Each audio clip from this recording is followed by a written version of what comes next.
La brisure de l'arc. La Pucelle avait annoncé 4 événements, pas un de plus, pas un de moins. La libération d'Orléans, le sacre du roi à Reims, la libération de Paris et la libération du duc d'Orléans.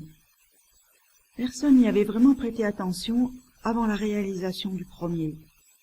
Seulement, après l'exploit de la bannière blanche frappée de la fleur de lys, comment ne pas avoir à l'esprit ces 4 événements?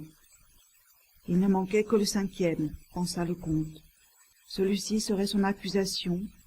Elle serait coupable d'être apostate, blasphématrice de Dieu et des saints, devineresse, hérétique et schismatique. Tel serait son lot pour son sacrifice. Ce serait bien sûr un procès qualifiable de calomnie, corruption, dol, fraude et malice.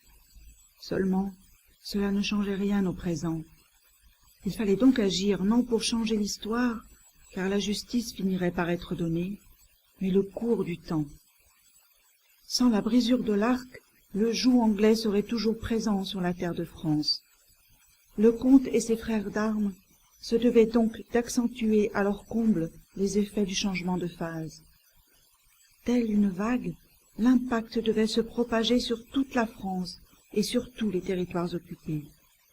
Il fallait réaliser le 5e événement ainsi qu'il serait annoncé par la Pucelle. Sur l'amour ou la haine que Dieu porte aux Anglais, je n'en sais rien, mais je suis convaincu qu'ils seront boutés hors de France, excepté ceux qui mourront sur cette terre.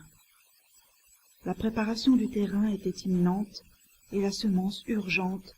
Sans cela, le sacrifice serait à perte. Le moment était venu de se disperser sur l'ensemble des territoires occupés, afin de multiplier l'impact initial. Chacun d'entre eux choisit une destination, afin de mettre en place la tactique conçue par le comte. Chacun serait responsable de tous. Les adversaires étaient prêts à assassiner avec une épée d'emprunt. Ils tentaient d'exploiter le principe du maître chinois, mais la lettre ne suffisait pas sans l'esprit. Les 36 stratagèmes n'étaient pas une simple recette. L'art de la guerre nécessitait la maîtrise des sens, et cela devait se faire avec l'accord du temps. Or, le temps avait choisi le camp de la justice. Le comte devait donc éviter l'intervention d'un tiers, à moins que ce ne fût dans le bon sens. La contre-attaque avait commencé, mais le pays était encore sur la défensive, car il ne le savait pas encore, et il se tenait arc-bouté. Un peuple tout entier, attaché à sa terre, attendait la nouvelle de la résurrection. Seulement celle-ci ne viendrait qu'après la crucifixion. La croix était désormais en place. Elle servirait de bûcher. La nouvelle barbarie avait remplacé l'ancienne, mais toujours à la recherche du même résultat, à savoir la souffrance et la mort de la victime. Comme l'ennemi était partout, il fallait faire de même. Le comte avait repensé aux frontières. Il recherchait l'aide de la nature, car seules les frontières naturelles avaient un sens dans l'absurde de la guerre. La France avait besoin de la côte atlantique, de toute la côte. Les Anglais ne respectaient pas le principe de connectivité. C'était une faiblesse dans leur stratégie temporelle. Ce point n'avait pas échappé au comte, et il s'en était servi dans sa stratégie mentale.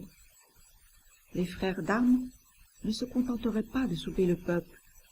Chacun à sa manière serait une mine. Le travail en profondeur était le seul à atteindre le ciel. La contre-attaque serait diffuse, afin de n'être que difficilement perceptible par l'adversaire, qui n'avait pas encore pris conscience de l'échec de son attaque. Le chêne attendait le retour du maître, car il savait désormais qu'il reviendrait.